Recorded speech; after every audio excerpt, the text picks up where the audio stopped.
generally speaking, what are the main costs of living that you would need? So the first thing is accommodation. You need to stay somewhere. You need to, say from a property. So that is very area dependent. So if you're looking to rent somewhere, let's say in central London, so London is hugely expensive. So if you're selling central London, that's very, very expensive. Go a bit outside of London, then again, it's probably a bit cheaper. If you go outside of London completely, so outskirts, that's a lot cheaper. And again, theoretically, the north is cheaper than the south, but again, not exclusively. So there are some places in the north that are hugely expensive compared to other areas in the south. But generally speaking, you might find like a 5-bedroom house in the north with price of maybe a 2-bedroom house in the south.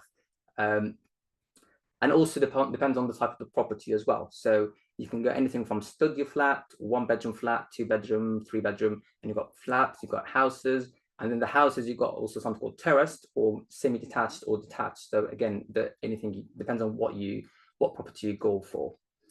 And then when it comes to the rent, we talk about something called bills. So it always says either bills included or not included. Now, often the bills will not be included unless you're taking either a studio flat or you're taking a room in a house. So they will probably give you a lump sum figure and say, this is everything including bills. So we're going to talk about the bills as well to actually know what are these bills. So let's give you some numbers. So from the renting average per month without the bills, we're talking anything from £500 if you're lucky. So in a very kind of small area, you want a small kind of studio flat, maybe you might find something 500, 550. But you might to go up if it's a bit more obviously towards London, then you might get up to £2,000 or 2,500. So it can be quite variable, as we mentioned already, but this is kind of the range that you might go for. And then the added bills are quite important to know what are the bills. So utility bills are the main thing. So that's what we call electricity and gas. So not every property has a gas. So electricity is obviously the main thing, and you've got the gas mainly in the winter for radiators, so for and for hot water. So for heating the water and heating up the rooms, radiators, they use gas. Some hobs as well, so ovens, they use gas. But generally speaking, lots of properties only electricity. So lots of hobs can be electric, and even with the other things as well, with the radiators, some of them are gas, electricity as well. Gas tariff is technically cheaper, but when you add them all up together, it's probably about the same. Most of the providers do provide both electricity and gas, so you have them both together. Again, from anything from £70 a month up to £200 a month.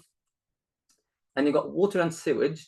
Now that's quite an interesting fact actually, because I did not know that until I came to the UK. You actually pay for the waste of the water. It's actually more expensive than the actual water supply. So you get two different bills. One is called waste or sewage, and the other one is the water supply itself. But both of them together are kind of, again, you're talking less than £100. And then council tax, I'm not going to go in details about this, but it's basically every property has something called a council tax that you have to pay. And that's very dependent on the property, as we mentioned. So again, anything from £70 a month up to £200 a month, depending on where you are. Next thing is the phone and internet broadband. So most of them, they can be, you can have an offer of on its own, or they can be together. So you might find like offers on phone and broadband together. Now, most phone deals would actually have plenty of internet data, so you might not even need any broadband at all, especially if you're a doctor by yourself. Actually, if you're single by yourself, you probably, most of the time, you're actually in hospital, so you will not need apart from your phone, that's all what you need. So you don't need to do like a broadband at home. But if you have a family, if you need broadband at home, then there are some packages that you can use as well. So it depends on all the packages as well, that you can have a phone with the broadband. So if you're going to just have the SIM only, so you've got your own phone, you're just wanting the phone, the internet, and the unlimited minutes and text and things, then you can pay even cheaper, up to £15 a month. If you're going to go for TV and broadband internet, stuff like that, then you might pay up to £60 a month. Now, there are lovely websites, comparethemarket.com, confused.com, uswitch.com, and gocompare.com, and Money Supermarket.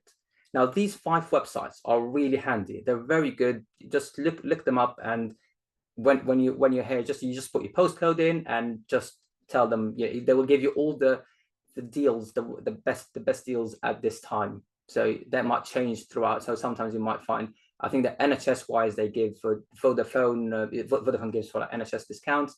If you're a new customer somewhere, then they might give you this, they might give you that. So it's always worth checking these markets, checking these websites, and do a comparison and see what you actually can get as well. That's quite a good kind of way to get these. You can also use these as well for the utility bills, as we mentioned, and you can use it for the car insurance, that we'll talk about in a second. So groceries. Now that is a very interesting question, because that's the first thing I always asked for lots of times. You know, like, okay, well, actually, to eat in the UK, just how much does it cost me to eat? Now, I always, as a rough thumb, I always in my mind, I just said £10 a day per person. That's what I kind of say, just to kind of be on the safe side. So £10 a month, which is probably, sorry, £10 a day. So if you're going to eat every day, so about £300 a month. However, when I looked on done some research, and apparently the national average per month is actually half of what I said. So maybe I was a bit too generous with food. Maybe, you know, you can actually save a lot of money on this. You can also use as a rewards loyalty system. So lots of different groceries around, they all have different called loyalty systems. So something called Asda Rewards or Tesco Club Card. So what you do is basically you buy from these shops and you get some extra points, and then you can use these points later on to save some money. So that's also worth knowing as well. Car expenses. So if you've got a car, so obviously the first expense is buying the actual car. Okay, now you've got the car. People think, okay, I've got the car, now that's it, I don't need anything else. Actually, there's a lot of expenses that you're probably not aware of. Obviously, the first thing is fuel. You're probably aware of this already. That depends whether it's petrol, diesel, and electric now is kind of the new trend. But yeah, diesel, generally speaking, I think petrol and diesel are almost the same. I prefer diesel, to be honest with you, because I do a lot of commute. I go on the highways a lot. So the highway, if you're going a lot of highway distance, then diesel is really good. Petrol might save you a bit of money because actually the tariff of the petrol is a lot less, so it might be useful in the kind of short distance. And then electric's obviously way more cheaper if you're gonna. It would be dependent on your utility bill rather than anything else. So that's another option as well. Now the other thing is something called MOT. Now, MOT is an annual necessity. So it's not something like, you know, when you have, you know, I can do service on my car. It's not the service. It's actually a legal requirement. It's a certificate that you need to get for every car, and it needs to be valid. So you can't drive a car without a valid MOT. So the MOT it's not just, you know, I can choose not to do it. You have to do this. And to do the actual MOT itself is actually not expensive at all. So you can take it to any garage, any MOT approved garage. They can do it for you for only like 50 quid or something. So you can do from 40 to 60 pounds. But sometimes what happens in the MOT that you might find, especially if your car is a bit old, you might find that actually you need to change some stuff to make it valid. So sometimes, okay, you fail the MOT because of that, and then you have to add some more extra bits. So just keep that in mind as well. And the road tax, again, that's another annual necessity. So every car you buy has something called a road tax. And then again, that's very dependent on the car registration, the emission, the type, and can be anything starting from 195 per year up to 425 per year. I had my old car. I think I used to pay a lot less road tax on, and then all of a sudden when I changed to my new car, now I'm paying a lot more. So just if you're buying a car, put that in mind as well, whether you have road tax or not. I think electric cars, generally, you don't have much. I think you don't have a road tax at all for the first year or so, and then they might pay something very minimal in the beginning. So that's the beauty of the electric cars as well.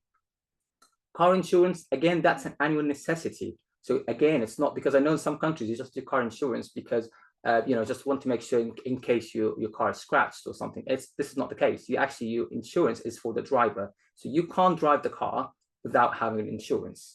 And as you start, start in the UK as a new driver, even though if you drive somewhere else, you will probably end up within £1,000 a year as a new driver. So £1,000 or over £1,000, 1,500 as a new driver.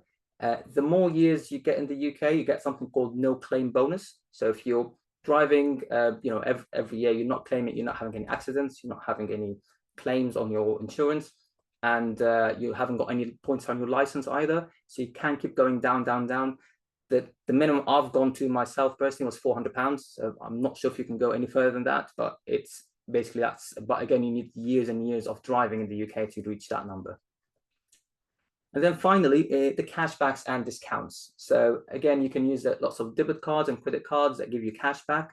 Now that keeps changing all the time. Currently, at the moment, there's something called Trading 212. They offer a debit card that you can give you 1.5 cash back. And then you've got a bank called Chase, which offers you 1% on the groceries and fuel. It used to offer 1% on everything, but it's changed recently. So things like that change. And then like NatWest has their own also rewards card, and Barclays. Every bank has different things, but they keep changing all the time. And then you got the blue light card. So blue light card is something as an NHS staff you get. So you can apply for it. You pay £30 a year, and then you can get an app on the phone, and you can get also the card itself. You can use that in different shops, and it's quite handy, quite useful to give you discounts in different stores as well. Same with the NHS discounts. Sometimes actually using your NHS card itself can give you some discounts as well. So that can be quite